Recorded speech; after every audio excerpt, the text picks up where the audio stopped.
Welcome to the SHIRO show. Hello, everyone. Hi, everybody. Ignore that. There's nothing there. There's nothing. What? There's nothing, exactly.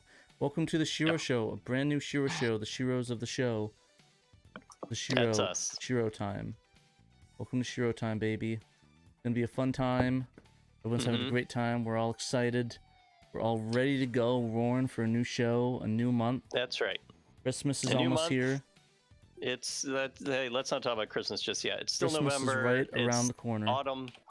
Next Thanksgiving week. is what we're looking forward to here in the United States. Never heard of that We're still holiday. fighting the war on Christmas. We have to push them back to the defensive lines of Black Friday. Sorry. Hi, Emerald Nova. That's Christmas Emerald Nova ended. joining us from the beyond. Hello, Emerald Nova. Christmas is ended. Sorry, Thanksgiving is one day, and then Christmas happens. But Christmas has started today. My friend's already decorated his house entirely with Christmas decorations. So, Oh, really? Yeah, he's Brother. he likes Christmas a lot of it. We did buy one of those holiday-themed birds that they sell at Target for like $5 yesterday. They sell them for like every holiday, every season. They come up with new designs, and we occasionally get tempted to buy a new one. And we got one where the bird is dressed up like a big Christmas tree. So that was incredibly cute, and we couldn't pass it up. Did you eat it? No, we didn't eat it. It's not a real bird. It's like a decoration. You couldn't eat the bird? What the heck? Made out of felt. I'm not eating the felt bird. I mean, listen, sacrifices need to be made. For what? To ensure deliciousness. Actually, okay. I want to ask chat real quick. I want to get some answers in chat because this is actually relevant to my interest. How many days ahead of time should you buy a frozen turkey for Thanksgiving to give yourself time for like an overnight brine and a proper cook? Like what is the optimal day to purchase that turkey? It's obviously not like 2 or 3 days out. So I mean, you can just buy one and freeze it until it's time to thaw, right? Yeah, that's what we did. We already have a turkey. Yeah, I mean, okay, we have one from last year. Well, last year, wow. That's probably a bit much. Like the freezer burn might be getting to it. Yeah. It's all good. But no, like 5 days from frozen. Okay, but that means like 5 to 10 days out, I can purchase said frozen turkey and then thaw it out from my chest freezer. If the stores haven't sold out yet, sure. Well, yeah, that's what I'm saying. If I buy it between 5 and 10 days out, the stores should still have some, right? Like, do they actually sell out 5 days ahead? They probably yeah. It really depends, but I guess the real question is like, the optimal time to buy it. I guess if I were you, I would buy it immediately, freeze it, then I would wait for the 5 day the 5 day thing. So like thaw it from the 5 days and just go buy de-thaw it one in your this weekend. It's literally 3 weeks out though. That seems okay. Fine, I'll do it. That's fine. That's what a freezer's for. Yeah, just go that's buy why it now that's why the freezer's been invented, is so you can keep things frozen. Yeah, you'll be good. Anyway, hi everybody. Welcome to a brand new SHIRO show where we definitely talk about the Sega Saturn eventually. And Thanksgiving treats, and of course Christmas. First. Do you want I think to we can read skip off around everybody a in bit. chat, Pat? Yeah. Okay. So we got Wiener Bob, Tom Fun, and Analog Black Sheep with the Sega Saturn, Sega SHIRO Saturn. A little bit out of order, but I guess that's what this week's been like, out of order. Tom Fun, Tales of Saturn, Dragons of Saturn, Gigi, haven't seen you in a while, buddy. Alex, SHIRO Time, William Anderson, Pierre Gros, Pepetsu, Neil Henderson, Danthrax, I don't know who that is. Good to see him in the chat. Raiden, David Zane, I think it's David Zaney. David Zaney, what's up? Fudgy Bunny, Lee Toast with the most. Ray's in the chat. Nice. Good to see you, Ray. And lots of William Anderson. He's helping out with the thaw. Talkative. And Captain Hodden and Bo's in here. Bo's Bowen. Bo. Welcome everybody. Welcome, Thanks Mr. for watching. Bobo. Thanks for everybody listening on the podcast after the fact. We appreciate it. Yep. You can't see us, but we're giving you a thumbs up. We sure are, and everyone else should give us a thumbs up too. Just my humble suggestion. Just don't do one of these. Just that. Don't extend that like that. Not that. No, that would be rude. Yeah, don't do that. Very rude. Don't do that one. But yeah, Yeah, I'm excited for Thanksgiving. I'm excited. Yeah. I mean, Christmas.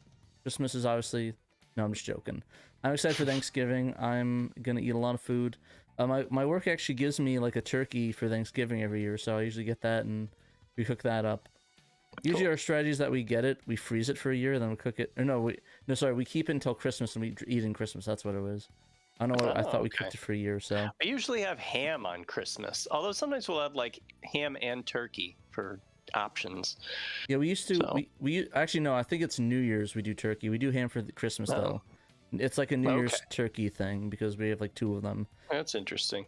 We used to go to my friend's aunt, so or my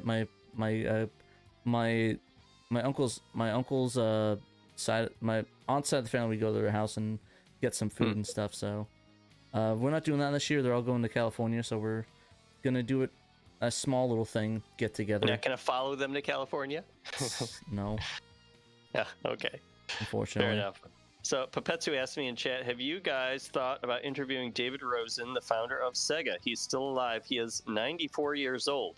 I don't think we've thought about interviewing him, but I guess it's an option, huh, Pat? I'd definitely be down. I'd like to see his thoughts on the company over the years. I wonder if we're able to interview him. Yeah. Yeah, I don't know. Well, that would be pretty cool. Yeah, let's interview him. Ellen Bakshi says we do macaroni cheese. I imagine you meant macaroni and cheese, but macaroni and cheese is really good. Dianakins agrees. Very good. I am also in agreement. Macaroni and cheese is bae. It does sound good. I want some mac and cheese right now, actually. But yeah, yeah, let's see. Bernie Stoller's Shadow Mask got some bad news for you, buddy. Yeah. You're a little behind the times on that one, Shadow. I think he might need a Ouija board to talk to him now. He's no longer with us, I'm afraid. Yeah, he's is Yuji Naka out yet to do his first post? He never went to prison. He never went to prison. He never went? No, he got probation. As long as he behaves and doesn't do insider trading or, have his secretary do insider trading again, then he won't go to prison. So I think you should do it. It'd be funny. Probation terms include another Balan Wonderland. I don't think so. If I think that's we'd probably hear about it by now. They prohibited that one. Yeah. So no more of that. I don't know what he's up to lately. Probably not being in prison. Tweeting yet? Yeah, just enjoying freedom probably. He's definitely out. He never was in. That's what I'm saying. He never went to prison. Yuji Naka has been a free man his entire life. I mean, he might have been in processing, like how they put you in jail sometimes. Yeah, I guess he maybe lost his freedom for a day. Yeah, while they sorted him out. Yeah, I don't know the Japanese system, so I don't know if you have to stay in jail. Like, I don't know if you could do the bail thing. I don't know. Yeah, I mean, everything I know about the Japanese prison system I learned from playing Judgment, and that was about someone who murdered someone, so they definitely were not allowed to just like walk back out of prison after getting processed. So I imagine it was maybe a little more chill with Yuji Naka. Yeah, the only justice system I know about is Detective Conan, and usually the murderers admit to it by the end of the episode, so there's not really a trial convenient. Per se. Yeah, they just admit to it and then they go to jail because Conan's like, I found you killed him. Should there still be a trial? I mean, there probably is, but that's not Conan's problem. He already solved it. Brother. Yeah. Hey, so speaking of former Sega employees, this one never was involved in criminal actions as far as I know. To our knowledge. Yeah, to our knowledge. Mr. Tsuchida was the director and designer of Stellar Assault for 32X and Stellar Assault SS for the Saturn, and we follow each other on Twitter, which is a ton of fun. He usually posts pictures of food, and I post pictures of food, and then we like each other's pictures of food. But today, I posted a link to Historic Nerd's new video that he put up on YouTube today, which everyone should watch because it's awesome. It's all about the history of the 32X. It's about a little over half an hour long. It's a really good documentary. He does an excellent job of taking recent interviews. By recent, I mean like in the last few years, not just like looking back at books that were written 15, 20 years ago, but looking at more recently unearthed interviews and information, and using that to put together a really cohesive timeline of how the 32X came to be. And I feel like it's probably the most accurate look at the 32X's timeline made so far, at least on YouTube. Anyway, so I posted a link to that on social media.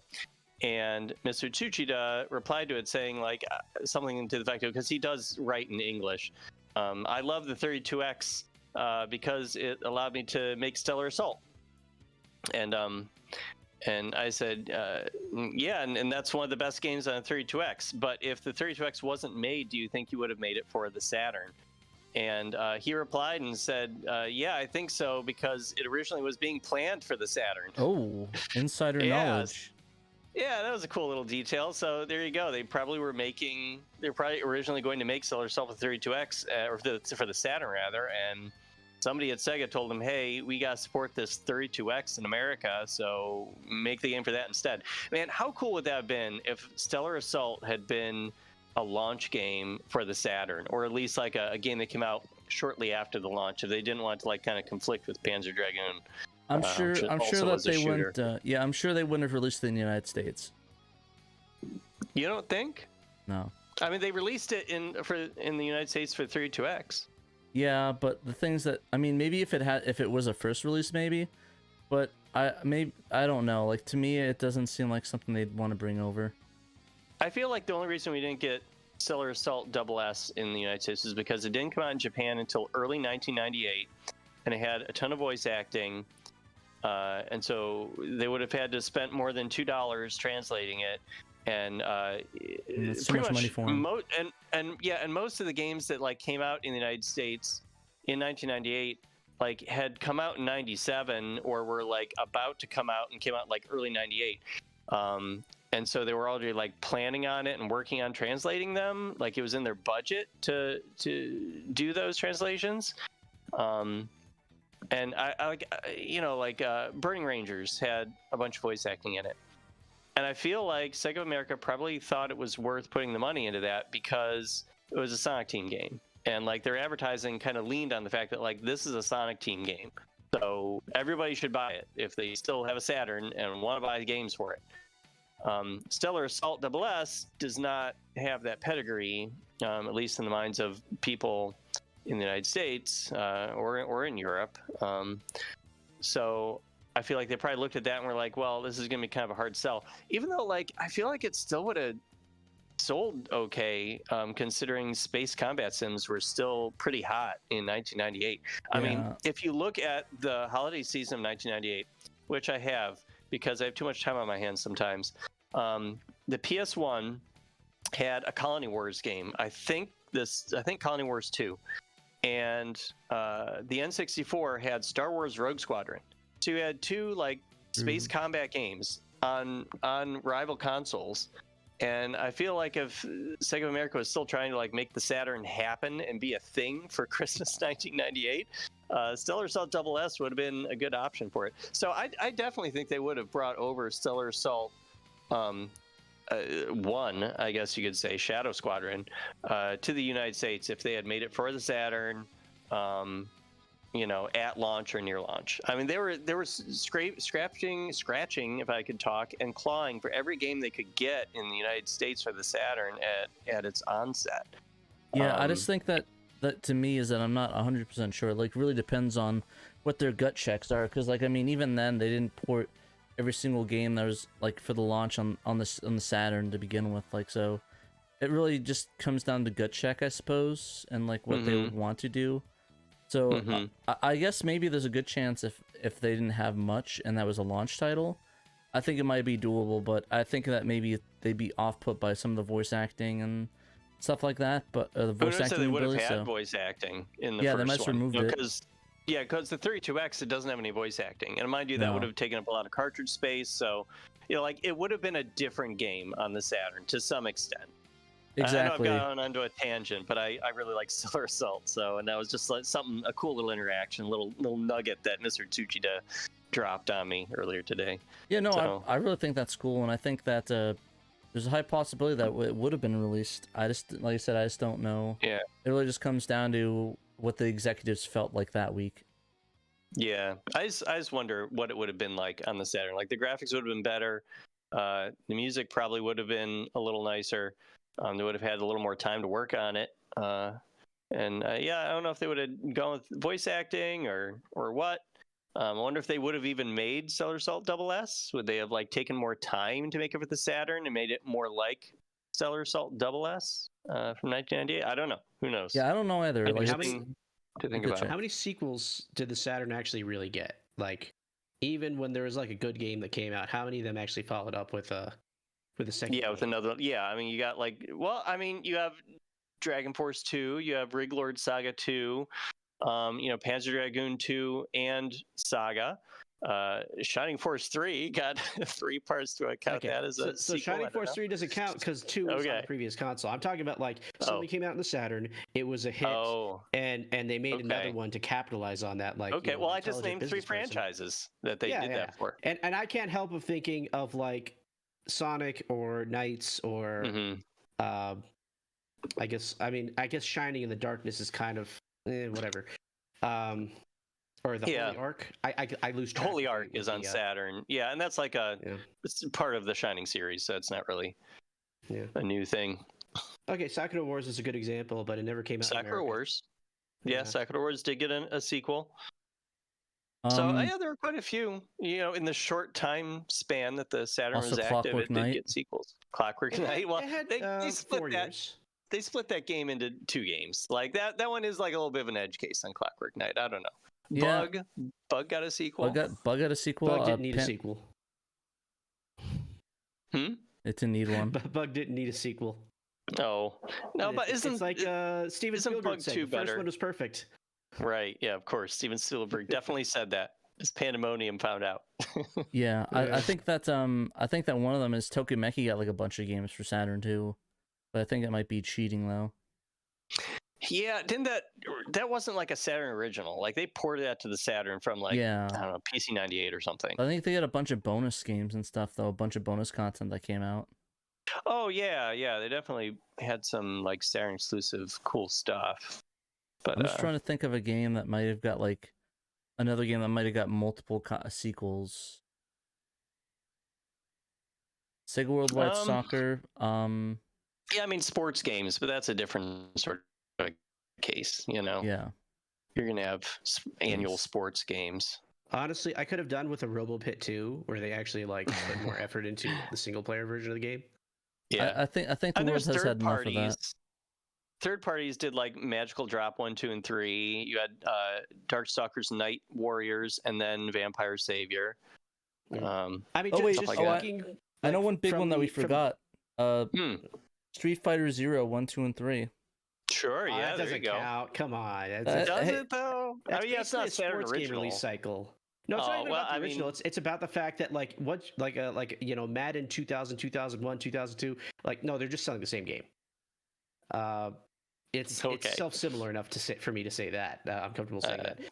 What I was going to say is that for all the blood and sweat that goes into making your first engine on Saturn, because of what a nightmare it is for developing on it, I expect to see a lot more sequels. Like no matter how badly your game does, if you're selling like 50,000 copies, okay, like pay $150 for the voice actors to do the same story but slightly different again. And make a couple new art assets and then push it out. One more time. Hey, Gun Griffin 1 and 2. There you go. Yeah, something like that. That's another one. That's another one where we should have gotten the sequel in America in like 1998. Why the hell did we not get Gun Griffin 2? Like, because they gave up. They just gave up. They did. They definitely gave up. It was very sad. No Gun Griffin for anybody. Just Depression Griffin. Well, anyway, hey, let's get off this Saturn talk real quick because I have an anime waifu figure to show off to everybody. This is my pickup this week. I got the new Bochi. It's like a Taito sitting something or other figure. She's like in her jammies. She looks so cute. I love it. She's got these little like bear I'm trying slippers. to find the hide Dan button. Hold on. They're awesome. Don't you hide me. I'm showing off Bochi. So what's she from? I don't think I've seen this. She's from Bochi the Rock. She's from an anime called Bochi the Rock, which is based on a like gag manga like a 4-panel gag Right. comic, also called Bocchi the Rock. So like they really like expanded on that comic for the anime. They like turned it into like a really cool story. They fleshed out the characters. They really made it kind of a poignant show, whereas the comic it's based on is just sort of like silly gags. So they really like made something out of it with that material.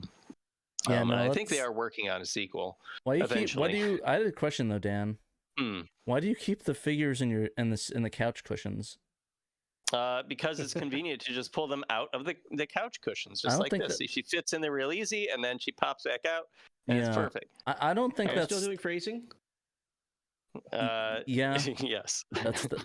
I'm just worried about it breaking, parts of it breaking off in there, and you have to reach deep in the count. Is that where you keep all your anime figs? Yes, Bocchi prefers to hide inside the couch cushions because she has social anxiety. Yeah, no, it was funny. I was watching a video got popped up on recommendations for like Bocchi references like to music and music videos. It's actually kind of crazy seeing like all like the ones like there's a bunch of like a lot of them are like for music videos for like Japanese bands like there's some Asian Kung Fu Generation stuff like that. It's really interesting, and they have like regular rock music stuff, but it's mostly. Like it's mostly just like the chapter panels, like it's like chapter 1, chapter 2. It has like the little them recreating a music video, which I think is kind of cool. Nice, yeah. They went ham making that anime. They clearly had a ton of fun with it. I really need to. Anyway, that was my anime interlude for the week. Yeah, I really need to watch that one. I started watching it, but I stopped because I'm watching Don Don Don. Oh yeah, just really good. It's been a pretty cool show. Yeah, I found out who the cat was. I actually spoiled it for me. Oh, I don't know. Don't spoil it for anybody at home. I won't. Me. But yeah, I haven't watched this week's episode yet. Yeah, well, no, it was last week's that they showed who the cat was. Like the porcelain cat, the lucky cat. A lot's happened since last week. Yeah, maybe yeah, I guess you're right. Too. I know what you mean now. Yeah, I know what you mean. Yeah, no, I was fried. Yeah, because I was watching, and because I saw the cat in like all the previews and the credits. It's like, when are they going to show off this damn cat? And it's like, yeah, what's the cat? I looked at it, I was like, oh wait, like I was like I looked at it, I was like, why is this one character pop? I was like, oh, that's why. And then I watched it, so that was really funny. So go watch Don Don Don. Yeah, it's pretty crazy or Dan Dan Dan if you're. I prefer to call it Dan to Dan because Dan to Dan. It's all about the Dan. It's the Dan show. He pulls out anime figs from his couch. That honestly, that should be your anime code called Dan Dan Dan. I'll just make my own YouTube show, and it's going to be Dan pulls called Dan's anime figure hour, and I just pull figures out of my actual couch cushions. And just have the the intro to that song. Yeah, kind of funny. But yeah, that's been cool. On my end though, it's been pretty busy. Busy. I've been working with somebody for some lost media from 4Kids. Like I was watching this video on like 4Kids lost media, and I realized, I recorded like 19, like a bunch of episodes from 4Kids back in like 2008. So I have them all on my hard drives. I was like, yeah, I have a bunch of like commercials and stuff from Kirby. So if you need any of them, just let me know. So I've been trying to work with them on that. So that's been. They're looking for the bumpers and stuff. Yeah, seeing if there's anything that was new that's been missing. So I was like, if there's any lost media you guys are looking for the community, let me know. I have like archives of it that I can upload if you need it. It's like over 19 hours of, actually it's more like 8 hours of content from the show, either the parts of the show or like the bumpers. Yeah, because it was interesting. It just came on like in 2008 when I got a capture card for my PC, so I was like putting it into my little DirecTV box and recording it off of a coaxial. So it's RF and it looks like garbage, but I mean it works. Yeah. I mean it's better than nothing. Yeah. The Dan shirt should be on Threadless. If it's not, it's on the other one. The other shop one. We have like three stores now for it. So if it's not on Threadless, it's on the other one. That's like on the bottom of the video. The one you're wearing, the SHIRO one. Oh yeah. I've got my Panzer Dragoon long sleeve shirt on here. It's getting a little chillier these days, so it's about time for the long sleeve shirts. Yeah. So I prefer the hoodies. Yeah. Oh, I practically live in hoodies most of the time, and I definitely love my Shiro hoodie, which I've worn on the show a ton of times. So yeah, I'm So with you there. my biggest Shiro regret is that I bought only one copy of that one hoodie, and I don't like wearing the Shiro merch because I only have like a handful of shirts that I use for convention, so I never actually really use them. No. Yeah. What I'd really like is I probably should just go out and buy another Shiro hoodie that I can live in, and then one I just use for or conventions or whatever.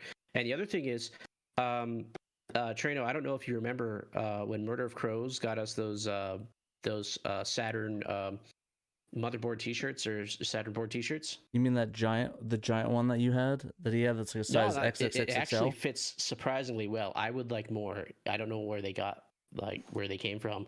He got it from AliExpress. Seriously? Yeah, he bought it like from AliExpress or some equivalent.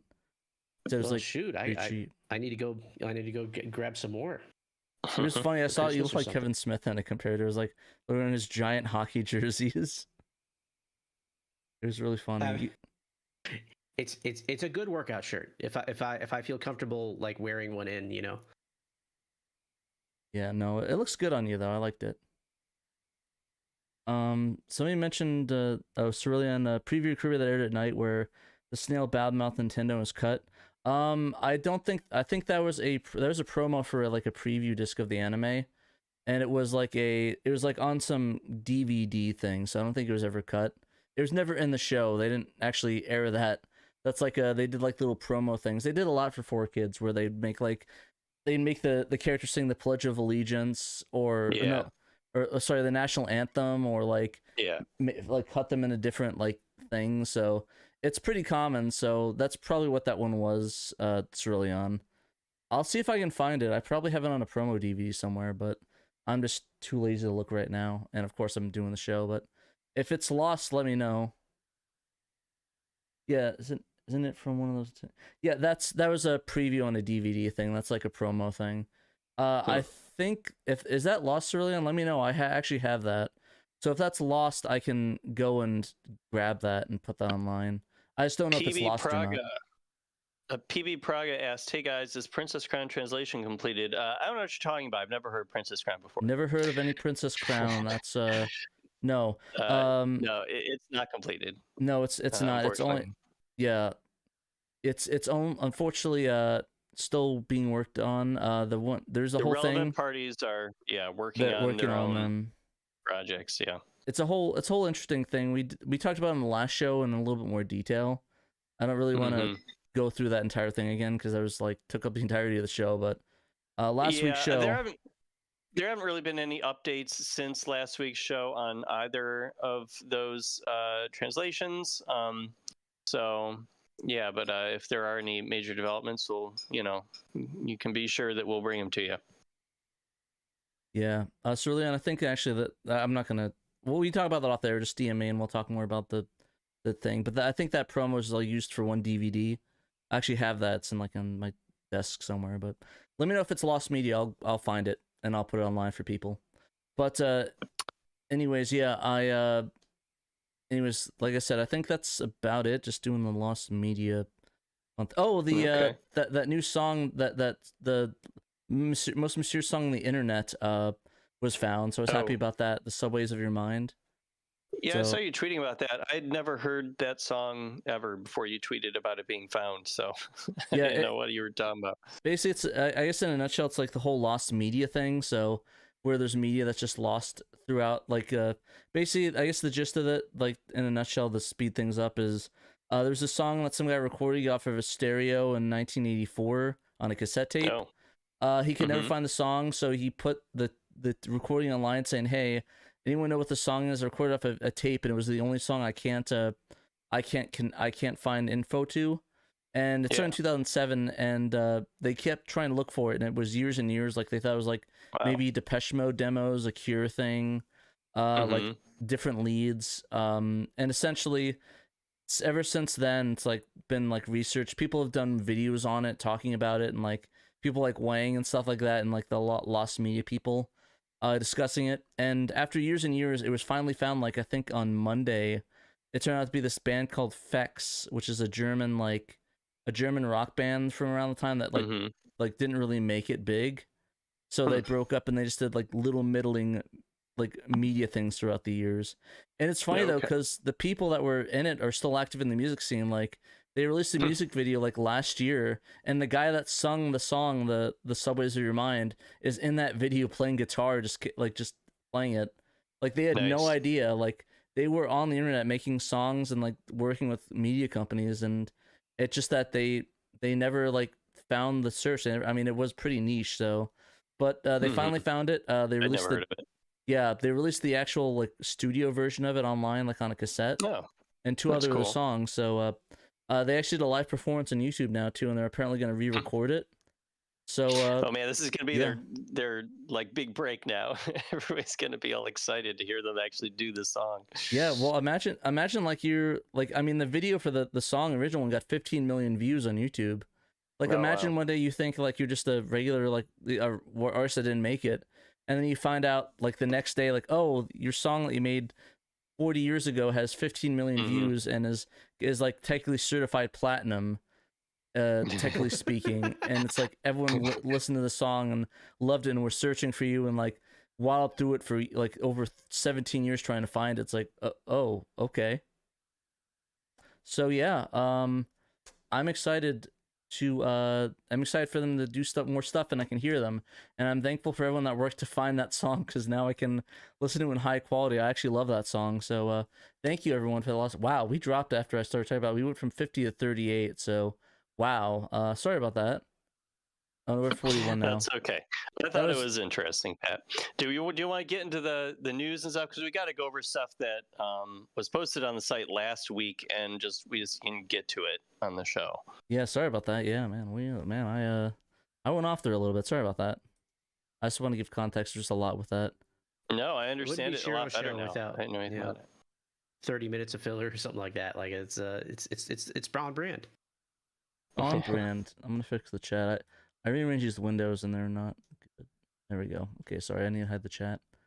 It's kind of weird. All right, so our first article is not this one. This is not our first article. Let me go pull up our first article. Actually, it's in a window that's hidden. Yeah, the one of Peter's best of Saturns. Yeah, Aquazone desktop life.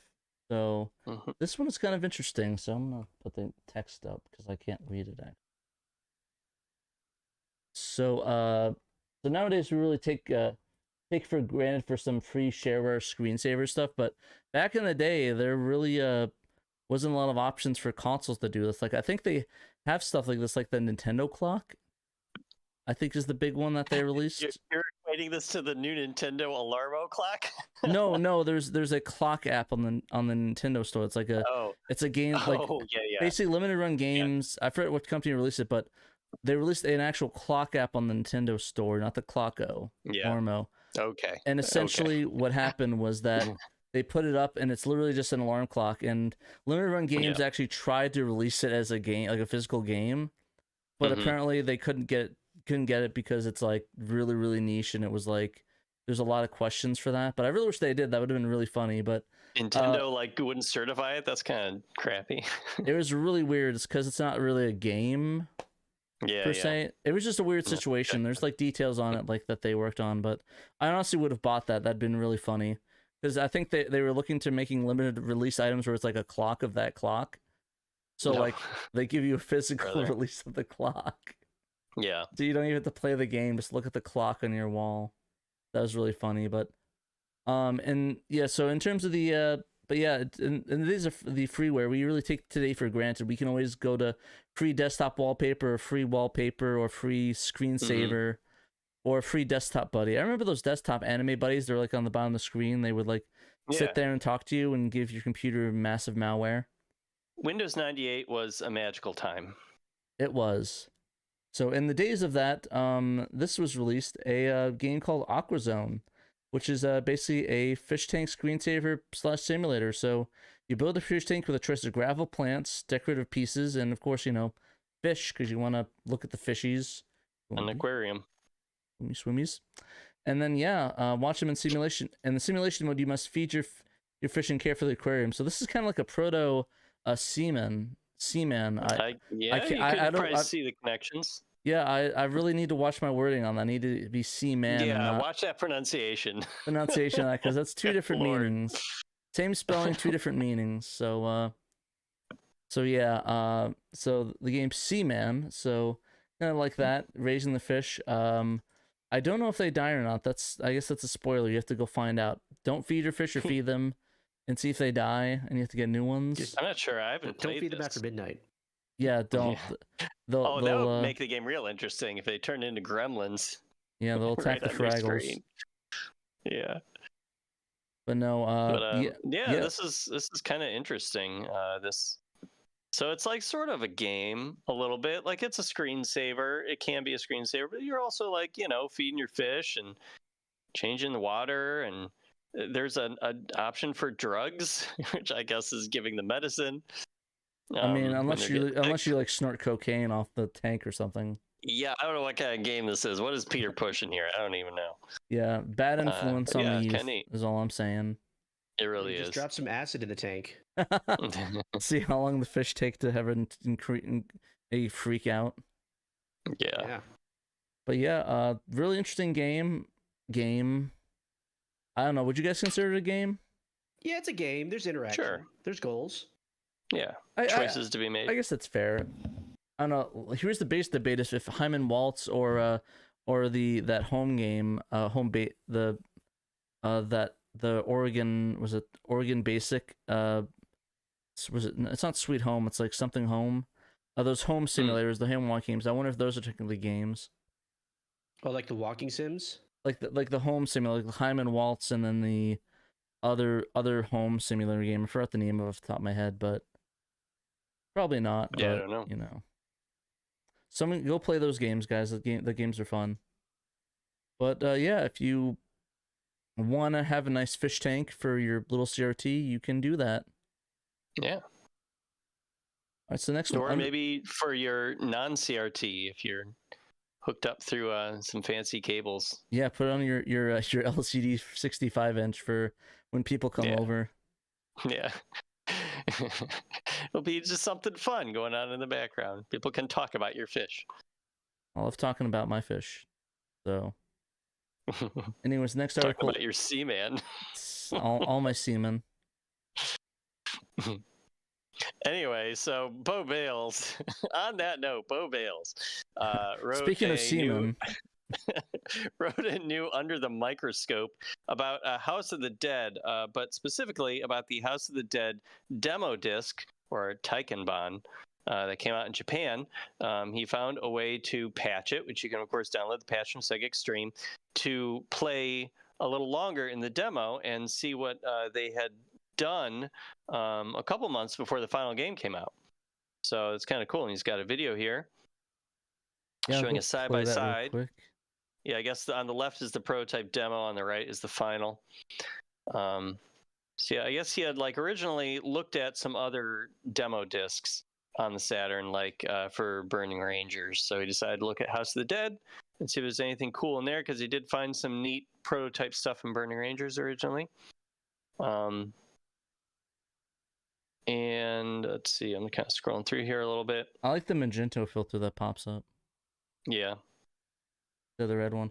It is interesting to see, and I don't know, because I don't remember off the top of my head if these are different from the arcade version. I like to see the comparison for the beta to the arcade ones, if this one's more faithful to the arcade one, or they just didn't apply the texture colors yet. Because it looks like it's the same textures, if they changed the color on it or dimmed it a bit. To me. Yeah, well, so he points out that the title cards went from being a black screen to a white screen, little design changes like that. Some of the enemies look different. They kind of changed their colors a little bit. I like how he shot that lady. Some of the it seems a little slower to load textures. They probably did some optimization there in the last couple of months before that's cool. They're missing the texture of the door. Oops, didn't mean to make that full screen. Rip. Yeah, look at the oh, stop making noise. The Chariot boss didn't have his little introduction card that pops up before the boss fight.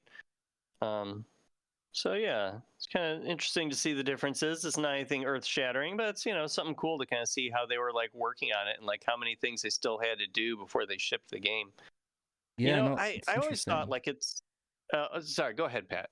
I was gonna I'll say give my point in a it's second. really interesting that seeing all these, like, I love seeing beta stuff and like beta assets and Mm-hmm. stuff. I've always been Yeah, a fan of those. So I've always yeah. loved the sort of behind the scenes stuff and like the pre builds and betas, and it's interesting seeing all that stuff. And I wonder if it's just like the lack of stuff that it's ready for that build specifically, or there's stuff from House Dead 1 they added to this one that's different. Yeah, I don't know. But I've always thought it was kind of like a shame that they didn't give the team that ported this, which I think was it Rutabo or Tantalus? It was a third party studio that they got to port this game to the Saturn. And I always thought it was a shame that they didn't give them like a little more time, because it's clearly like kind of unfinished. They've got, like textures look pretty rough in this game. And there's some extra loading and whatnot. Like, I wonder if they had given them a few more months to time this game's release with like Halloween, which would have been pretty cool thematically. If they could have put out a little bit of a smoother product. I don't know. I'm sure the 3 Saturn fans towards the end of that year that still had it were super excited to play House of the Dead 1 when House of the Dead 2 was just right around the corner on the Dreamcast if they imported their Japanese ones. Which I'd be surprised. Like, honestly, that was that was coming up the day and age. So it wouldn't Not everybody surprise me. Imported though. You mean imported? You mean? Yeah, I said imported. Not everybody imported stuff from Japan. So I Oh no, mean, I'm just saying, like, for those people that might that are hardcore Saturn fans, they might be the ones that are importing the Dreamcast at that point. Sure. Because it's right around that corner. I don't. Supposedly there's like just this implosion of sales for the Saturn in 1997 and 1998, and I'm not saying that isn't true or anything, but it surprises me. So it's hard for me to imagine that like all the people who bought Saturns in the United States would have just like stopped buying games for the console that they had, full stop, come 1998. To the point where they're rushing games out before no deadline at all. There's rushing games out to get it out earlier in 1998 rather than later, and only shipping a couple thousand copies of games to the stores that are still selling Saturn games. Yeah, because I mean, the last Saturn game which was like Toys R Us. Yeah, the last Saturn game was Imaginary Radius, so there wasn't really anything, and that was like in the end of '98. So it's like between '98 and like September of '99, there was really, nothing. Nothing. Yeah, and when you look at the set, and that was Working Designs doing their own thing and having a hard time getting Imaginary Radius completed. But like when you look at Sega of America's timeline for their games they released in 1998, you've got all the games pretty much are out by the end of July. The last game they put out in America, Europe got a couple after that, but in America, the last game we got was Shining Force 3 at the end of July. The month before that was like Burning Rangers. In April, I think, is when House of the Dead came out and Panzer Dragoon Saga. And, before that, they had Winter Heat. So it's like, they went from July 98 to September 99 with nothing to sell on the market except, getting a few sales off of like Majesco branded Sega Genesis consoles, maybe getting a couple bucks off of that. I don't know. Yeah, because like there was really some old stock of games. Yeah, I mean, like, I guess for Sega fans, the only thing they really could do was import at that point to get games past, the 98. I think people were doing, because so at the beginning of 1998, and I don't remember this happening. I have a bad memory, but also I just don't remember it really happening at the time. I certainly lived through 1998, but I guess I wasn't paying attention. But like going back through old Usenet posts, but going through like old Usenet posts, there's evidence that a lot of retailers just clearanced out all their Saturn stuff around like February and March 1998. Like big box retailers, Best Buy, Walmart, Circuit City, Target. They just like had enough of the Saturn. It's like Sega of America told them, hey, we're discontinuing the Saturn, like the actual console. We still have games coming, but like we're discontinuing the actual hardware itself. And those retailers are just like, well, I guess we have no reason to keep this on shelves anymore. For some reason, I don't know why they thought it wouldn't be worth you remember, still getting the games in. Panda covered this a little bit. Remember they had this agreement with Sega, at least for the hardware, where any unsold product could be returned. Right. To we Sega. talked about that in the 97 thing. Yeah, it hurt them with the Genesis overstocks. Right. Is that not the same? Not true with the Saturn stuff? Saturn stuff was the same, was. Yeah, it probably was. So that's your incentive right there. There's a guaranteed return for an unpopular product that's about to be replaced by like the PS2 or whatever. Yeah. Why did they feel it necessary to like clearance out stock, selling new games for like $10 in 1998? Why? I don't understand why they would do that. Like, I understand shrinking your floor space, because the games are kind of drying up.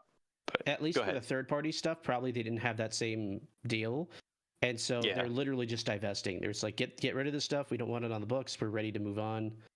Yeah, and I mean, I remember when I was younger, when like around 98, 99, I remember seeing like a big box of Game Gear games, like a big like tub of Game Gear games, new in box. They were being sold off around that time, and that was like the bargain bin stuff. So and that was at Toys R Us. So if they had that at Toys R Us, imagine what they must have had like other places for that. And it's like it was like 97, 98 when they had that. Like I remember that specifically, and it's crazy to me. After all that clearancing in early 98, like the only stores that were selling the Saturn anymore, from what I understand, were like the original 4 stores that got the early launch. Ironically enough, it was like Software Etc., Babbage's, Toys R Us, and one more that I'm forgetting off the top of my head, Electronic Boutique. I think they were the only ones selling Saturn, and they were, I believe, at least for not Toys R Us, but the other 3 were selling like Action Replay cartridges, and some of them were actually selling imported Japanese games. I've seen people talk about online from back in the day. So it's like, it seems like that was just kind of what everyone accepted the Saturn market would be at that point. Was like, okay, well, we're just gonna sell Japanese games, and you'll just have to deal with them being unlocalized. It's so weird. Loser.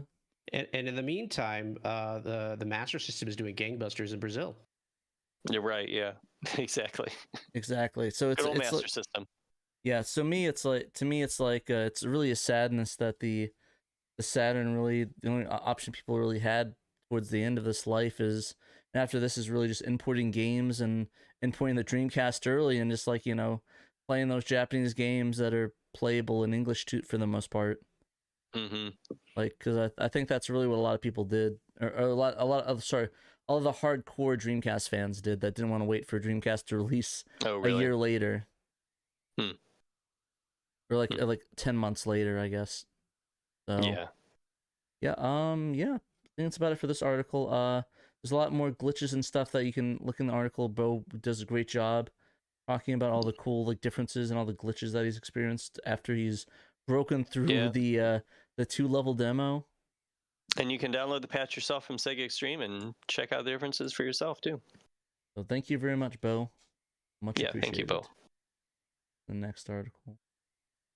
We'll just go to the next article. So this one, we'll play the video for it real quick. Give me a second. Yes. The video for it up. Got a trailer.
that is the trailer for the next Shiro challenge, which is going to be for Kingdom Grand Prix.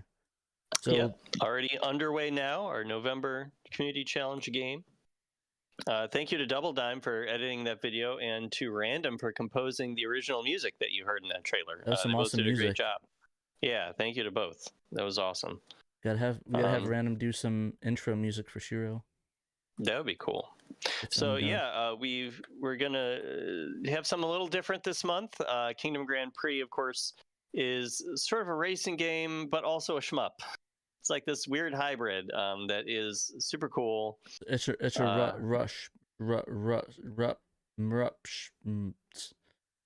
Yeah, that.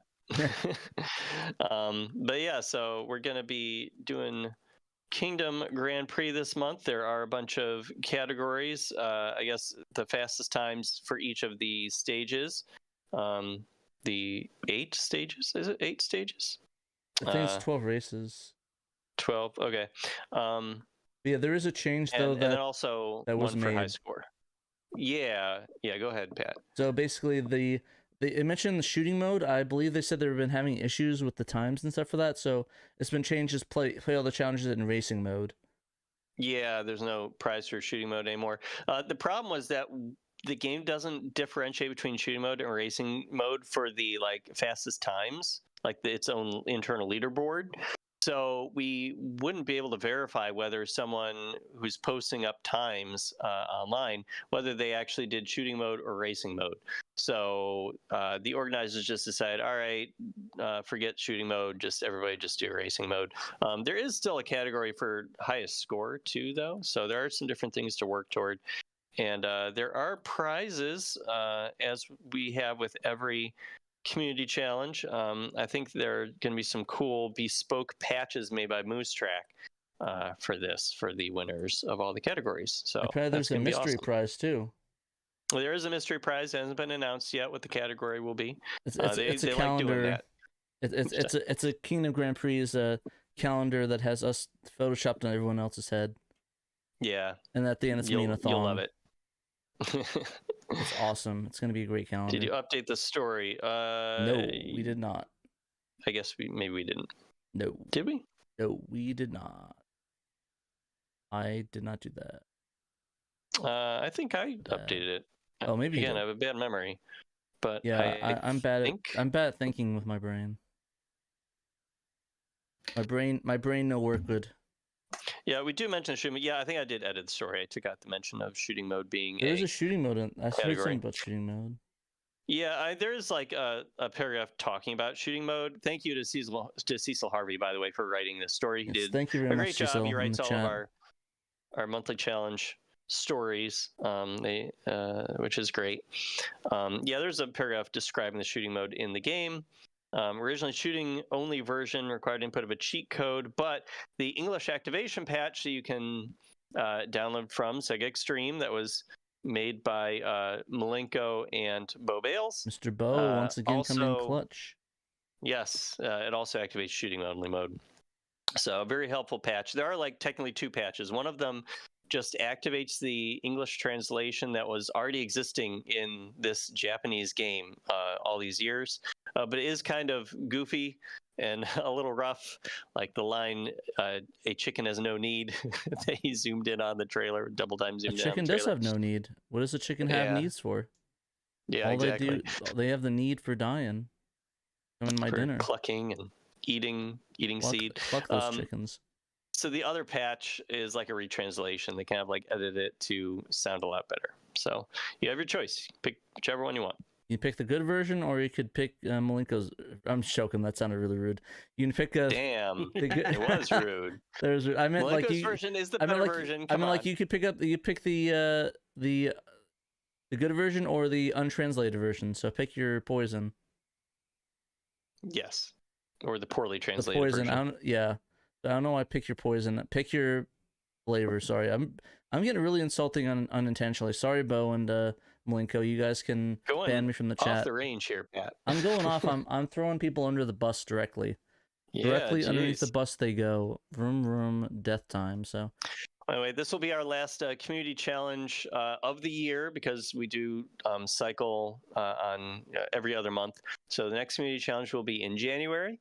But for now, everyone should encourage everyone to enjoy Kingdom Grand Prix and head on into the SHIRO Discord server, go to the community challenge channel, and submit your times. You have to just take a photo of your screen showing what your times are.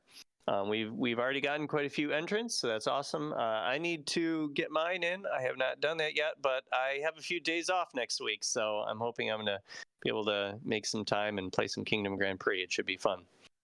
Yeah, I'm going to try and see if I can have time to put up some scores too. I like this game, so yeah, try my best. I can't make any promises. Busy boy Patrick, as always. Be busy. But yeah, no, check it out. Thank you, the SHIRO committee. Thanks Rasputin, Slowcoin, and you. Is that for anybody that does these challenge setups?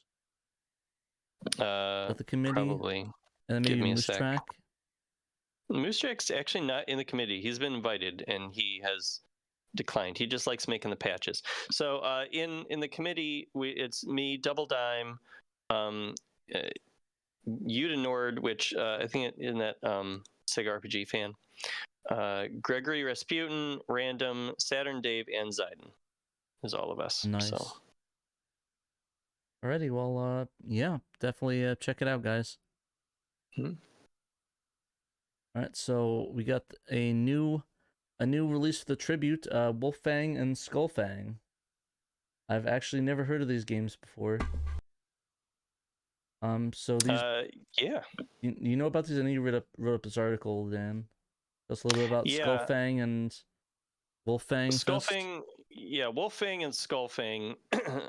So these are a couple of shooters on the Saturn. They were ported there from the arcade, I believe, and they are now out on modern platforms as part of the Saturn Tribute series of games that City Connection has been pumping out for a few years now. This is their latest release. It's like a double pack this time, Wolffang and Skullfang. So because this is a double pack, it's $30. I guess they value it as $15 a piece, but that's fine. So it's on Switch, PlayStation 4, Xbox, and Steam on your PC.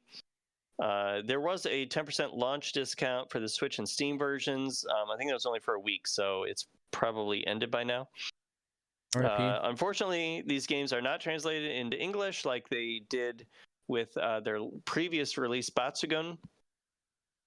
But I guess they're probably still pretty playable without it. That you don't need to know English as much as in these games as much as you do with Batsugun. Even Batsugun, you don't really need to know a lot either. Yeah, I suppose they have like a lot of like dialogue though that kind of adds flavor. That's kind of cool. I don't think they really have dialogue in Wolffang and Skullfang. We don't know if there's going to be a physical release in the West for these games. There is one in Japan, so you could import a physical copy of like the Switch or something. They also had like a collector's edition that we talked about in a previous story where there's like a soundtrack and stuff. They do have an arranged soundtrack, like a brand new soundtrack from a variety of composers in this release. So that kind of adds to the value. They also added a few more things that they like to do with these. This is a Saturn Tribute boosted, not just a regular Saturn Tribute release. So they kind of add some extra things to it, like the arranged soundtrack. And they also, let's see, I'm looking for where I wrote it down. So in Wolffang, you can change the color of your mech, you can strengthen its armor and increase the gauge recovery speed, while in Skullfang, you can get infinite continues, simplified commands for special maneuvers, and the ability to change screen orientation and size. So that's some things that they added to this release, in addition to like the usual pausing, rewinding, save states, that sort of thing. That's in all their releases. So yeah, if you're a shooter fan, you are eating good with these Saturn Tribute releases, because a lot of what they put out are shooters. I mean, they've had some other ones. They've had like Puzzle Bobble and stuff too, and Cleopatra and Fortune. Sushi Pie, of course, games. The classic. Sushi Pie, yeah, hell's yeah, everyone's favorite Mahjong series. Yes, I think this is going to be what, the 17th game in the series so far. Yes, this is the 17th. So I guess these are kind of, if you want to think of them as two games, it's the 16th and 17th games to come out now on modern consoles. And I mean, it is kind of cool. As I say every time they do this, it's cool that like they are actual Saturn games. They're not just like games that came out on the Saturn, but these are the PS1 versions, or whatever. Like these are the Saturn versions. You're getting all the Saturn exclusive features You're with getting these, the good stuff, plus some extra fans. stuff. You're getting the good stuff. Yeah, they're all emulated with other little things added on using like a modified version of the SSF emulator. So there is going to be like a little bit input lag. If you're sensitive to that sort of thing, then yeah, some of these games are probably not for you. Some of them, who cares if there's a little input lag?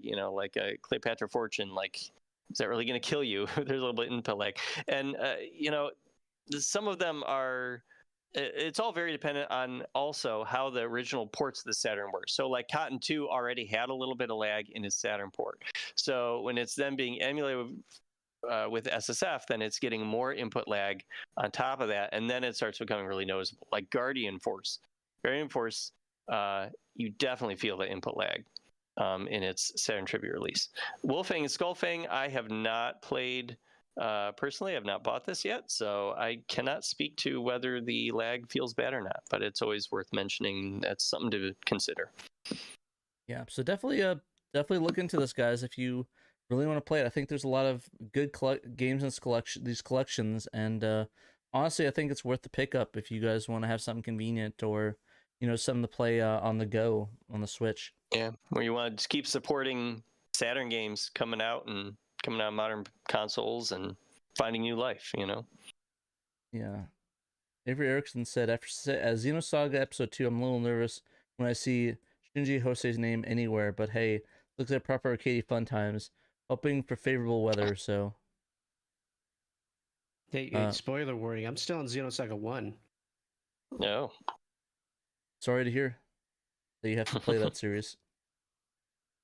Dude, it's I'm having fun with the first one. I don't know what happened with the second one that caused people to get upset. I enjoyed my time in Xenogears.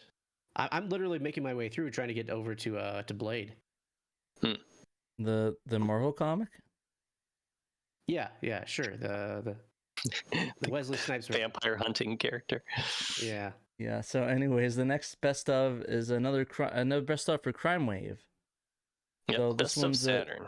IDOS's first foray into the Saturn development. So, honestly, would you count Lara Croft as IDOS is right? Tomb Raider? That's IDOS, right? Yeah, you definitely would. This probably came out earlier in the year because Tomb Raider was toward the end of 1996. It's a vehicle combat game. Overhead perspective reminds you a little bit of GTA almost. So you switch a lot of Battlefield. GTAs. Yeah, so you switch a lot of Battlefield, the playfield for enemy cars and gun them down. Definitely Twisted Metal-esque. And they open up new places the city map as you go along. Apparently it's a pretty difficult game though. A lot of people just going after you, and you're actually fighting with the camera and the controls as well. So yeah, that's a bit of a bummer. But it's still Saturn exclusive, and you could play with both the arcade stick and the mission stick. So that's kind of an interesting. That ain't nothing. Yeah, that ain't nothing. So if you guys want a good Twisted Metal clone, GTA clone that's not as good, maybe Crime Wave will be for you. Have any of y'all played this? It's a GTA clone on the Saturn. That's reason enough to play it, right? Wait, this is playable in Tate mode? What the heck?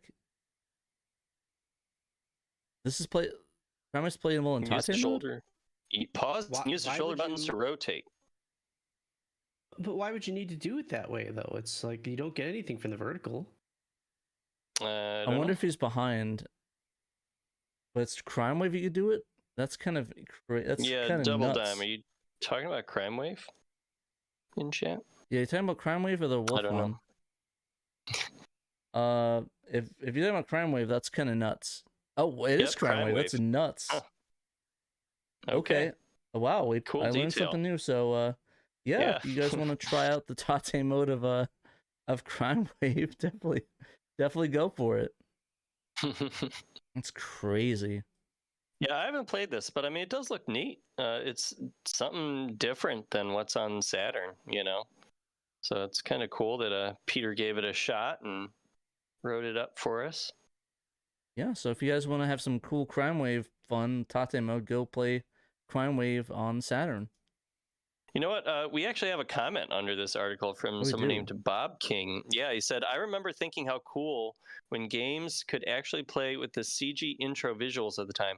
I can't remember which version has this issue, but a specific region has weird hiccups, while the other, which I'm betting is the Japanese release, plays much better.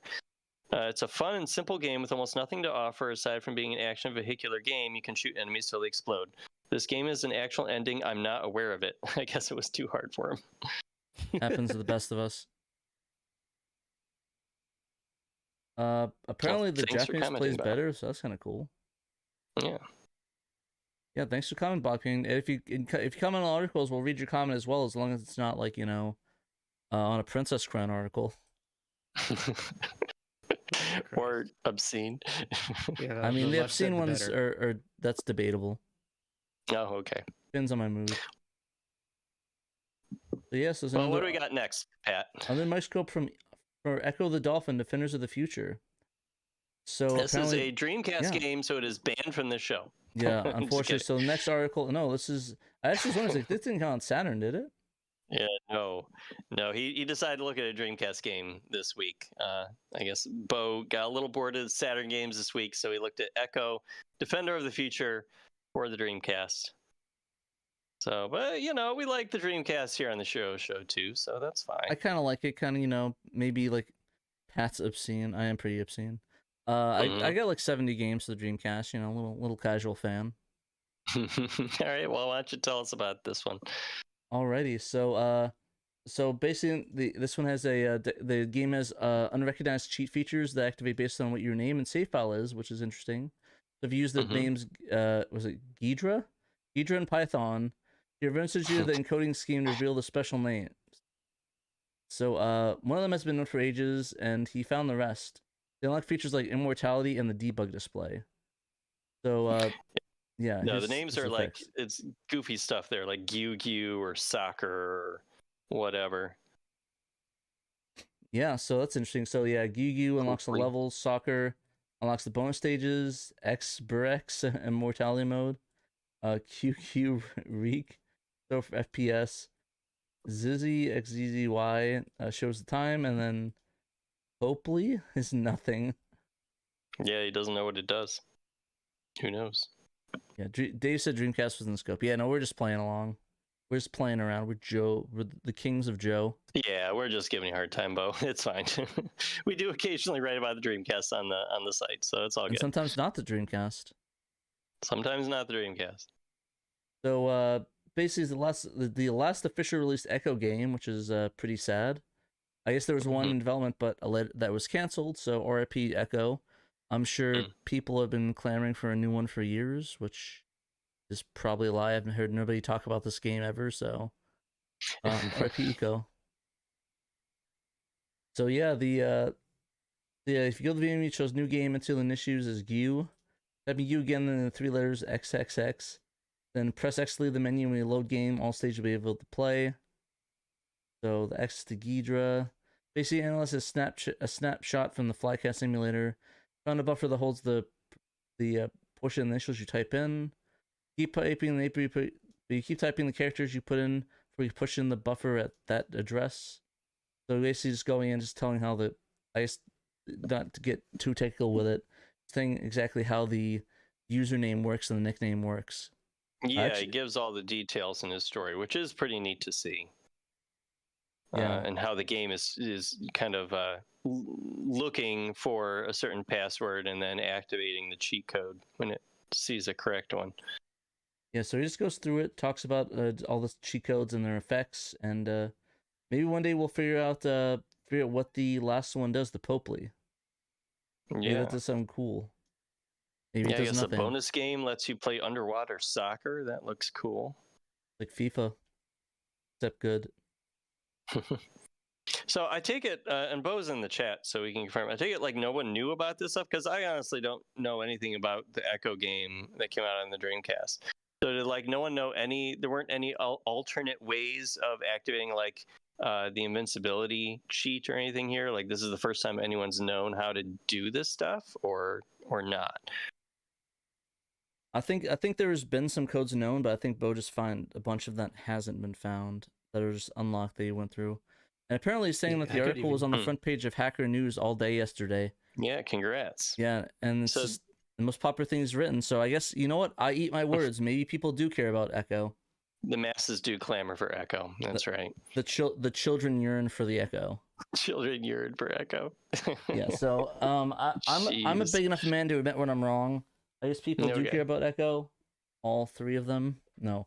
Fair enough. But no, I'm happy that this got a lot of attention. I'm happy for you that you're able to get that attention, Bo, because I think you deserve it.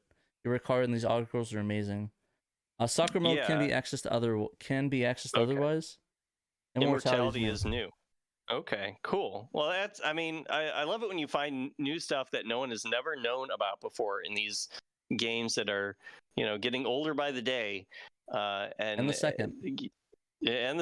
And it's just, it's a ton of fun finding this stuff out. So I'm sure people who played Echo, they're on the Dreamcast, their minds are blown right now that like you can be invincible. It probably is a hard game because it's an Echo game, and they're like, damn it, if I could have been invincible all those years ago, I would have been so angry at the game.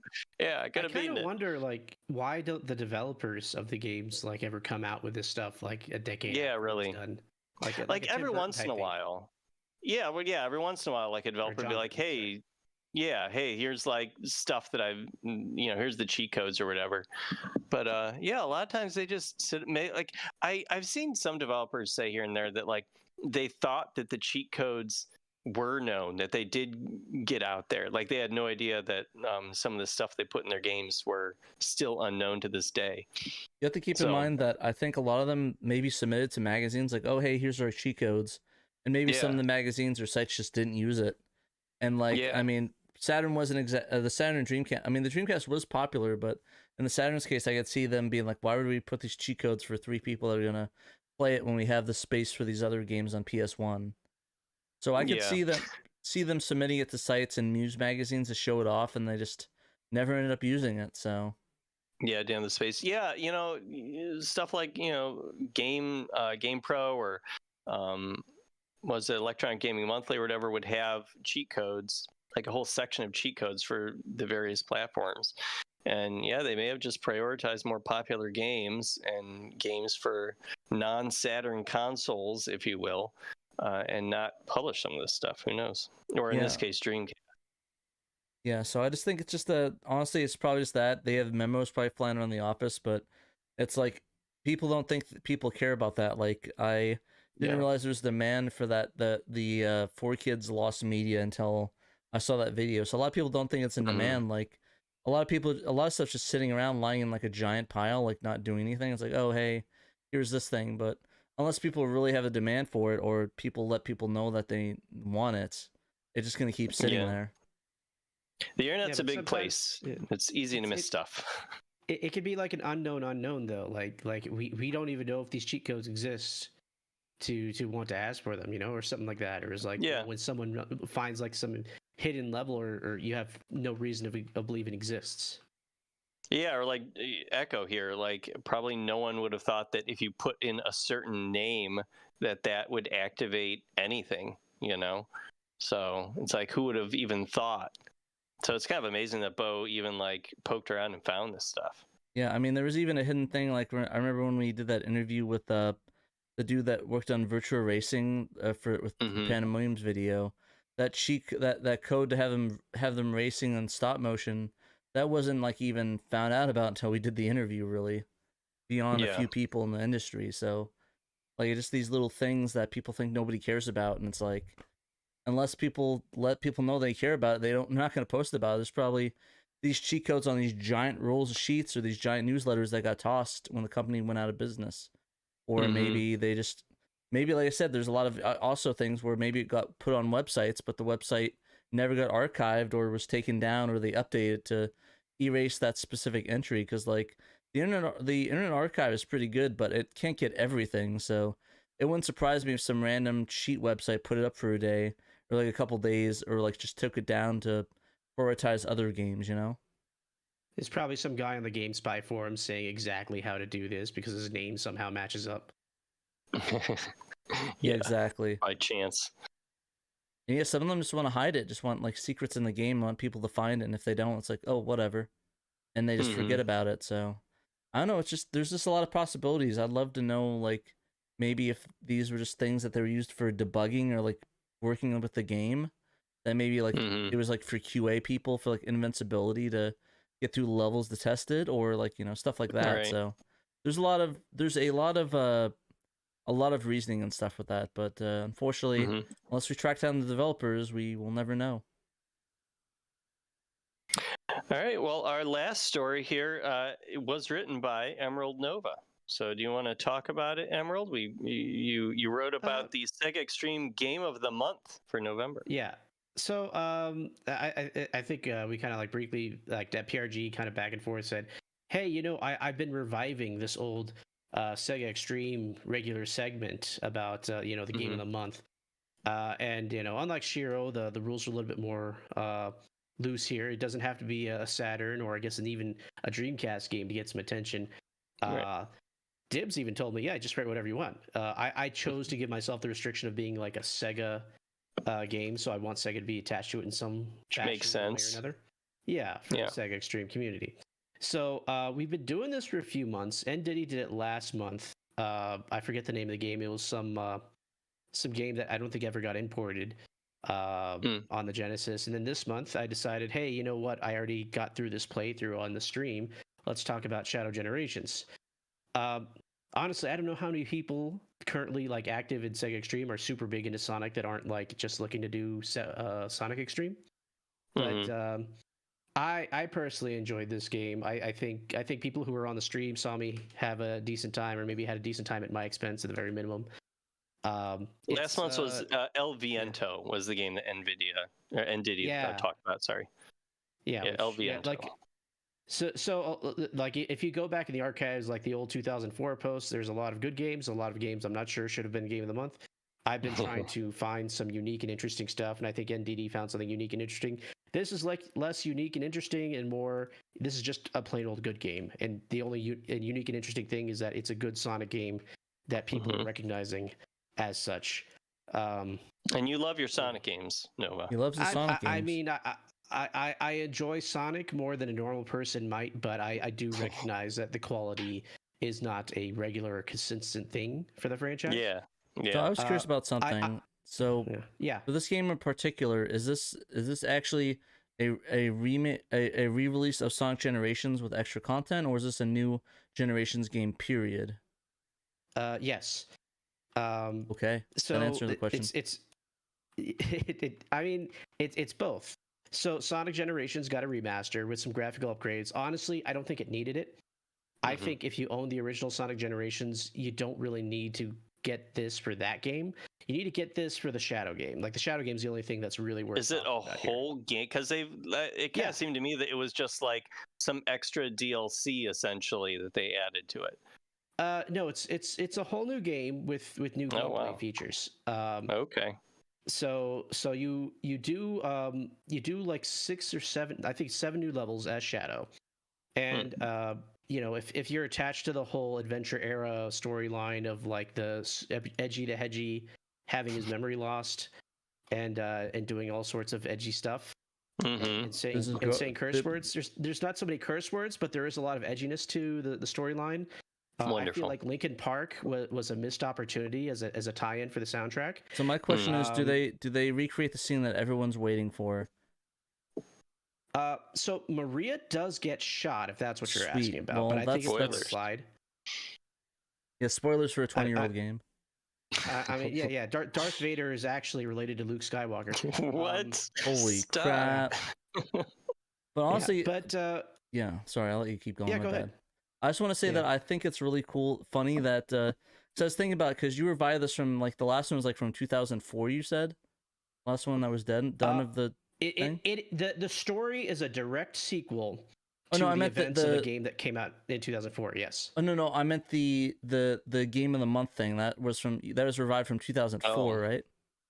Oh, okay. So it's kind of like hit or miss. I think the first posts were around 2003, 2004. It definitely died out. I think. Yeah, Dibs I think did it's a been, couple last year. Yeah. Okay, because yeah, I but was saying that it was. It's kind of funny thinking of it like that because that's like the equivalent of him doing it from 84 to 2004. So like that big okay, jump. I see what you're saying. Yeah, sorry, that's what I was thinking. I was like, that's kind of crazy, kind of nuts to think about. It's like if like someone from '84 wrote a bunch of stuff and you decided to continue it in 2004. Sorry, I just like the perspective on it. But keep going. My bad. I mean, the perspective, and this is something I love about the Sega Extreme community, is that you go in the forums and you read arguments or discussions about what you consider a retro game. And you're like, oh yeah, I remember that game. These guys are having some weird opinions about that game. Why are they coming at that like this? Why aren't they discussing this other aspect of it? And it turns out they're discussing a new game. They're discussing a game that came out last week. Yeah, you're looking at a very old post. Yeah. And they have a different perspective and a different criteria of it, which is why I like going to the Sticky and just occasionally reading one or two of those one of those posts and just saying, okay, these guys are arguing about Skies of Arcadia in a way that I do not agree with. For multiple reasons, that kind of thing. It's like, why are they using this kind of language? This is really problematic. It's like, oh wait, no, this is 20 years ago.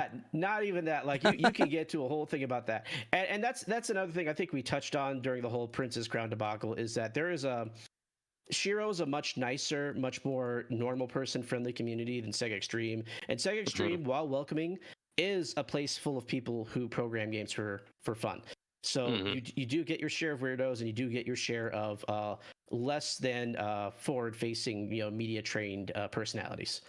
You get the old-fashioned early 2000s forum keyboard warrior type stuff going on there. Yeah, no, you get a lot of the. I know what that is exactly because I probably acted like that back in the day.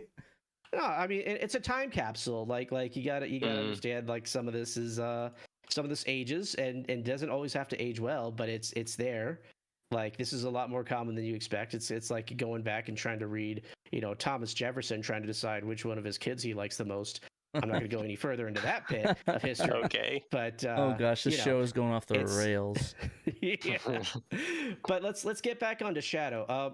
For Shadow specifically, like I enjoyed the original Shadow the Hedgehog 2005 game or whatever.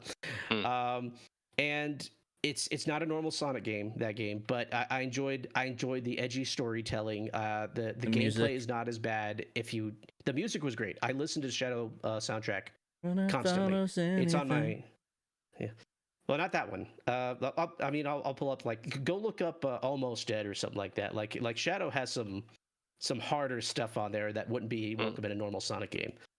But this is very much a continuation in that respect. Like they recognize that there's story there that was told, and then they kind of like just ignored that existed for a couple decades, and all of a sudden, Sega's having this resurgence, and I think this game is kind of like a microcosm of the resurgence that's been happening since Mania and Frontiers. Of like, okay, Ego Raptor, you're out. Person who actually likes Sonic, you're in. Ian Flynn, everyone loves your comics. Go in and actually write the games for us now. Fewer bad jokes, more consistency with characters and storytelling. And as always, the entire Sonic community cannot agree on a single thing. And a lot of people have this virulent hatred of Ian Flynn. I personally really love his work, and I think he did a good job on this. It could be worse. It could be Ken Penders. No, don't say that name. We don't talk about Ken Penders. His ears are burning right now. Wow, no. I can't believe we. It's like that's the no name. Yeah. So the Sonic the Hedgehog community agrees on exactly three things. Sonic Generations was probably the best 3D game for everyone. Not necessarily the absolute best for any single person, but the best for anyone did like it to play Sonic. Two, that Sonic the Hedgehog 3 was probably the best 2D Sonic game for anyone, with the same kind of caveats. You can like other ones more, but as a general. Weirdos say Sega CD, but sure, go ahead. Sega CD and Sonic 1 and 2 don't have Michael Jackson or related stuff. Exactly, so Michael Jackson's pulling a lot of weight there. And the third thing is we don't talk about freaking Ken Penders and his stupid echidna politics. Okay. Yeah. Echidna politics. God. I mean, actually, who's the worst? We can get into that on Discord. Who's the worst Karn artist? Ken Penders or that one dude with the bear avatar that beat up that or like wanted to beat up that one dude? What? Okay, so There's like there's a this lot of bear weird stuff that goes thing. on the Sonic community, and I can't even like touch on all the like the weirdest stuff. Like the most popular names are probably known. Probably lesser known stuff are like the things that you're mentioning, or the guy that made the Sally Acorn doll that I will not describe the contents of. God. And What? Yeah, don't. We don't need it. We don't need Yeah. to know. Okay, so the shadow portion is like a whole nother game's worth Whole of new game. content, and So- it's so- good. It's extremely good. The one thing that grated Okay, on cool. me is there's a lot of new mechanics where like you're using them to move around. You get the alien DNA based superpowers because Shadow is part alien from story beats from the original Shadow the Hedgehog game. So like Okay. the big bad from that game is coming back because of time travel shenanigans. Of course. Makes Which is sense. what makes this kind of like not a sequel but a side quill, if you can call it that, A to side Sonic quill. Generations. That's a funny pun. Yes, a hedgehog yeah, pun. yeah. I wasn't trying, but sure, I'll take credit. Okay. But yeah, like in parallel with the events of Generations, Shadow is also doing some time travel nonsense to beat off the alien. Okay, I didn't want to say that like that, but like He did what get with the Sally Acorn doll? I mean, to be honest, Stan, it is a Sonic game, so we have to expect some of that Little sus. action. So he defeats the bad Yeah, guys. he's defeating the bad guys by using the Good. powers because he is technically one of those bad guys. Okay. And you get a lot of new traversal powers, and they work really well for speedrunning. People are coming up with these wacky strats with the Doom Spears and surfing and the weird Splatoon I'm a Squid Now stuff. Yeah. Splatoon stuff is the stuff I didn't particularly care for in my first playthrough, and you can see it with me really sucking hard at the last level and the final boss. Once you get used to it, it becomes a usable tool. So like my first playthrough of this, the final boss took me 31 minutes to complete, and that was a absolute travesty of my pedigree as a Sonic the Hedgehog game player. I've gotten my time down to below 4 minutes now, so Okay, congrats. I finally S-ranked the game, and I will redeem myself when the Keanu Reeves DLC comes out. Yeah. But I mean, if you ever feel bad about your skills in Sonic, just watch my Sonic 3 videos again. Okay. He I was there. approaching that level. I was there too. He lived it. He lived it. Yeah, he lived it. Yeah, but this game, like I said, is like a celebration of like the good stuff you remember from the adventure era, without also much of the Sonic 06 Part of bad that stuff that ended up happening after a while. Like they're recognizing where they came from, and they're being like a little bit less embarrassed of their franchise, and that comes through with the storytelling. Well, that's nice. They allow themselves to take the characters seriously enough where you can enjoy what's going on without like saying, "Okay, guys, it's a Hedgehog game. I don't have to take anything seriously." Cool. And kind of like crapping on any of the people that actually want to like engage with the world that they've created. Yeah, I think Sega really found what worked. I think they found what worked for their fans. Yeah, so yeah, this is very much a microcosm of Sonic is good again, but this time it might actually stick because Sonic has been good again like 3 games in a row, and I think that's the magic number. 3? Are we in like a post-irony era for Sonic? Okay, and I have a short discussion on the arrows of Sonic in this article. You do. It was a good couple paragraphs. I liked it. But I'm curious what the 3 are. I know 1 and 2 are Frontiers in this, but what's the one before that? Mania. Oh, I didn't know that counted. I thought Sonic Forces came out after Mania. No. Sonic Forces and Mania came out roughly at the same time. Yeah, I think Mania did at least beat Forces to market by like 4 or 5 months. It does. Yeah, I get his point though. I just wanted. I wasn't sure if he counted Forces. To it that it didn't like defeat the momentum, because like Mania Plus came out immediately afterward. Like people still play Mania. People just try to forget about Forces. The point is that for a long time Sonic had a whole thing where it was very popular to say Sonic was never good. Yeah. Ego Raptor, who's very famous for just intentionally playing the worst ports of Sonic badly, became a Sonic what's it called? Like ambassador? Yeah, Sonic brand ambassador, which was a strange choice because he built a chunk of his career on Game Grumps, literally just making the games look as badly as possible by choosing like the worst possible way. Well, Sega was trying to make friends out of their enemies, I guess. Right. You're like, right. hey, stop making us look bad. Didn't they get to like a VTuber now? Yeah, it's a VTuber. It's the Fox girl. I forget what her name is. Like, I forget. Korone? If Raimi was here, he'd. Hatsune maybe, Miku? yeah. Corone No. is But like the Sonic VTuber. Yeah. Right. And so just to touch up on like the politics of what goes on with the Sonic brand ambassador people, like Aaron Weber was a really good brand ambassador for Sega and for the Sonic team. But a lot of what he did I know her. leaned She's like into, that the dog person, the one that has the Yes, Corone. Corone. That's who it was. Yeah, no, Corone, she definitely deserves it. Yeah, no, she's a way better ambassador than Ego Raptor. But like Aaron Weber was kind of like in charge of the Sonic brand or at least the public face of the Sonic brand while this whole That's what Sonic she looks Dark like. Age thing was going on. And he just really leaned into, we know the games are bad, but we're having fun anyway. And it feels like you're kind of putting a hard cap on the potential of your brand. And now between like Frontiers taking Sonic the Hedgehog seriously and Shadow Generations taking Shadow the Hedgehog seriously, they're allowing themselves to tell stories, which I think will allow them to put more effort and heart into the games to make the games good. Because when you can't take one part of the game seriously during development, you start to slack off on other parts. Yeah. Right. And now we have this like if you go look up some of the Shadow Generation speed runs, these guys are getting really incredible results, and it's just a really well flowing game. And you'd be surprised, like it's like playing Generations for the first time again. How good of a feeling you can get figuring out how to go fast. If you want really good info on it, I definitely recommend googling specifically Shadow X Sonic. I think that might be a good search term for that. Yeah. Yeah, please. Yeah. On Rule 34 websites. All right. Well, if I would encourage everyone to read Emerald Nova's full article on SegaSaturnShiro.com. Thank you for joining us, Nova. Thank you for writing this up. I certainly did not quite know all these details about this, Shadow X Sonic Generations. I kind of like disregarded it a little bit because I bought Sonic Generations. I played it, on my PC. I still, own it on PC. And so I'm like, well, I don't really need a remaster of it. Why should I care? But I didn't realize that they had this whole, this Shadow section wasn't just, I thought it was just like, another level, or you can play through the game as Shadow or whatever. Like, I didn't realize it was so substantial. So thanks for letting us know about that. That's cool. Yeah, and just one point to add on to that. I think the original retail price for Generations was like $50. And that was around the time when games started becoming $60. The modern day price for that would be the equivalent of $70 today. But this game, I think right now, is still retailing for $50. And so it's very much a 2-for-1. Both games are worth full price if you've not played them before, but everyone has Generations now. But Shadow Generations is actually worth full price.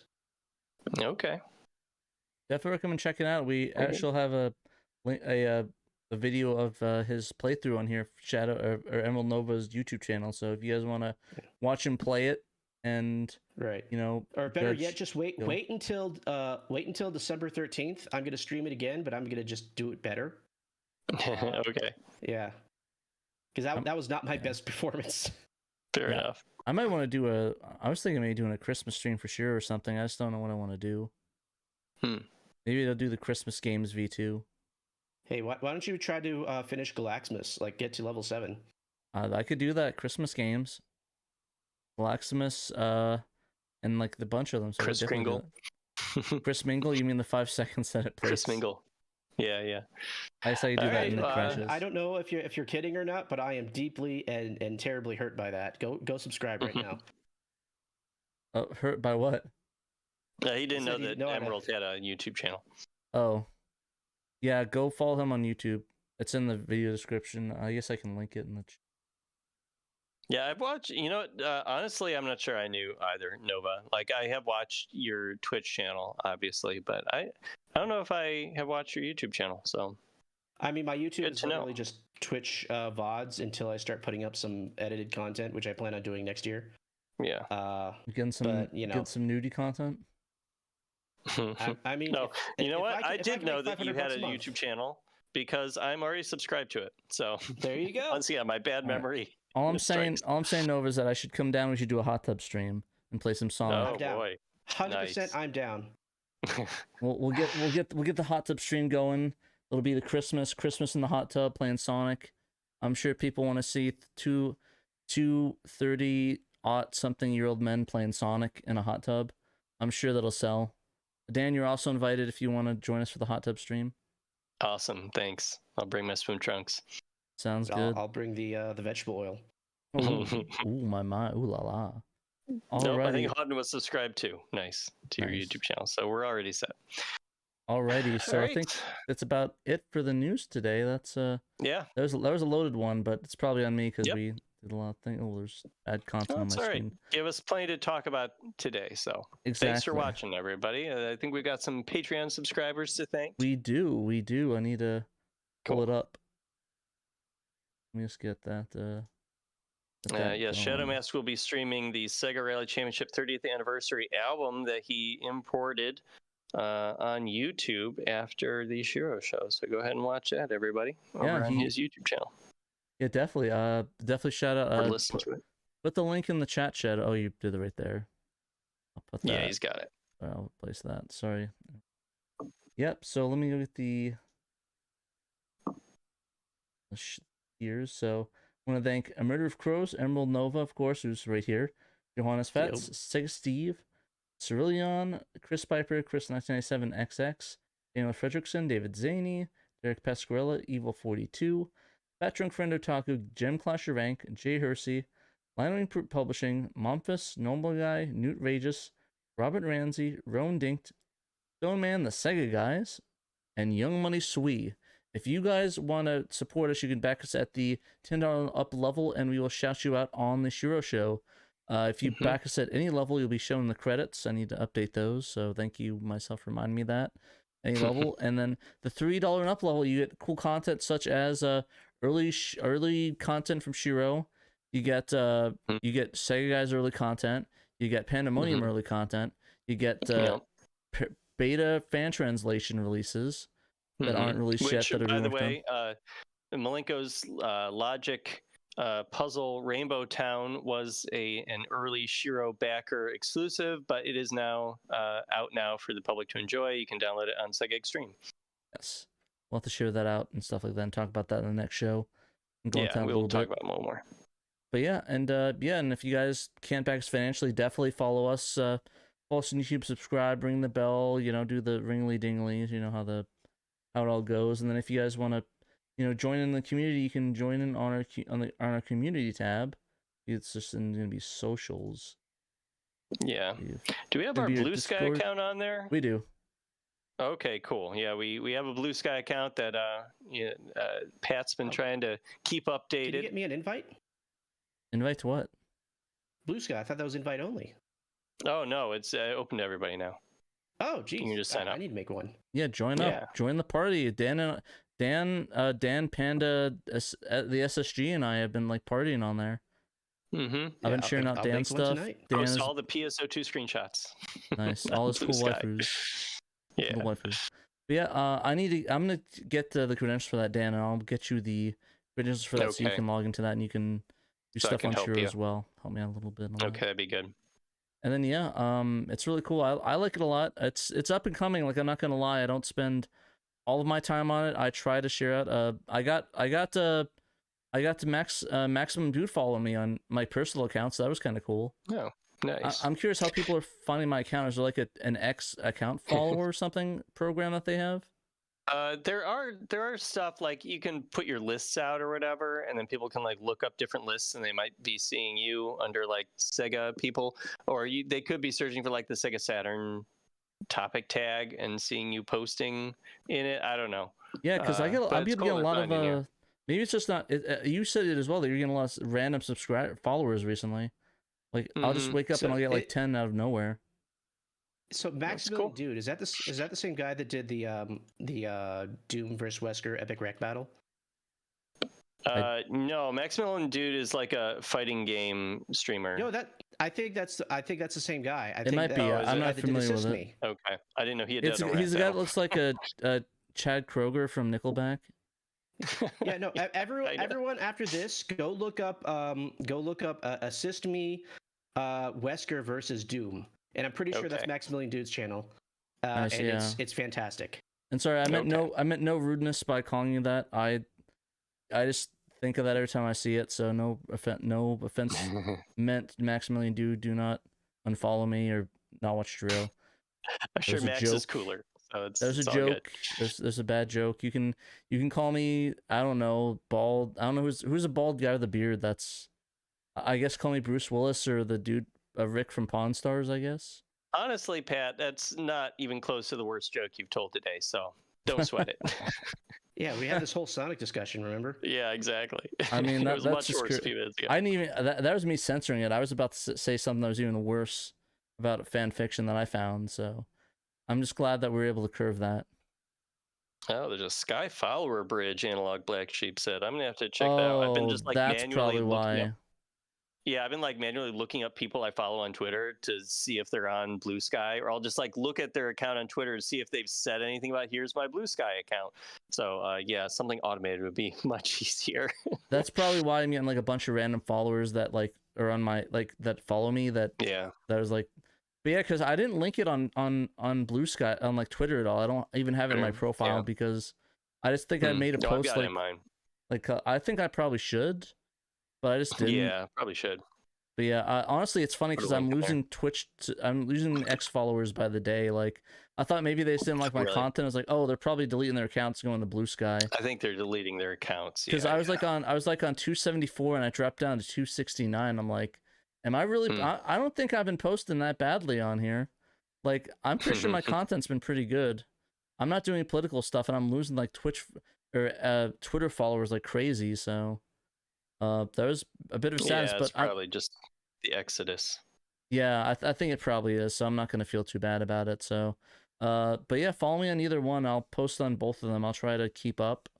I'm just sometimes I'm just not in the mood to post things. I just am tired after everything. So sure, I try to keep up with it.